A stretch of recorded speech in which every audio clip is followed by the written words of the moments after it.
Hello' guys, মই বৰ্তমান ফাৰ্মত আছোঁ। আমাৰ ফাৰ্মখন কিমান দীঘল, কিমান বহল, তাকে ইনফৰ্মেশ্যন দিম বুলি আপোনালোকৰ আগলৈ ভিডিঅ' এটি লৈ আহিছোঁ। এইখনেই হৈ গ'ল মোৰ ফাৰ্মখন। বৰ্তমান আজি 12 দিন হৈছে, 3টা বৰ্ডিং কৰা হৈছে।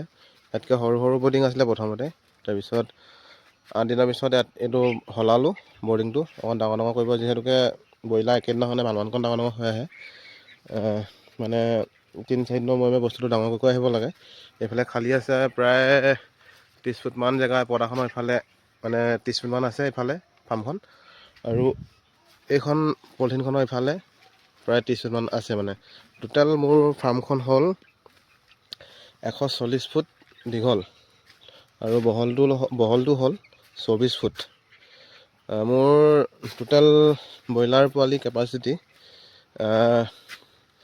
2500। বৰ্তমান যিহেতুকে মোৰ নতুন কাৰণে মোক বৰ্তমান পোৱালি 2000হে দিছে। কোম্পানীয়ে ক'লে যিহেতুকে তুমি কমাই লোৱা, 2000 পোৱালি লোৱা, নেক্সট কোটাৰ পৰা 2500 পোৱালি ল'বা। মই ক'লোঁ ঠিক আছে, আমিও নতুন মানুহ, গতিকে আমাৰ অকণমান এডজাষ্ট কৰিবলৈ দিগদাৰ হ'ব। পোৱালি বেছি হ'লে মানে কম পোৱালিত আমাৰ অকণমান এডজাষ্ট কৰিবলৈ ভাল হ'ব। সেইকাৰণে মই ভাবিলোঁ যে কি 2000 পোৱালি হ'ব বুলি ক'লোঁ। মই একচেপ্ট কৰিলোঁ মানে কথাটো। নেক্সটৰ পৰা ময়ো মানে 2500কৈ দিব, আৰু ময়ো ৰাখিম 2500কৈ। ভিডিঅ'টো আছিলে সিমানেই। যদি ফাৰ্মৰ কিবা ইনফৰ্মেশ্যন লাগে কমেণ্ট কৰিব, লগতে লাইক আৰু ছাবস্ক্ৰাইব কৰি দিব। ধন্যবাদ।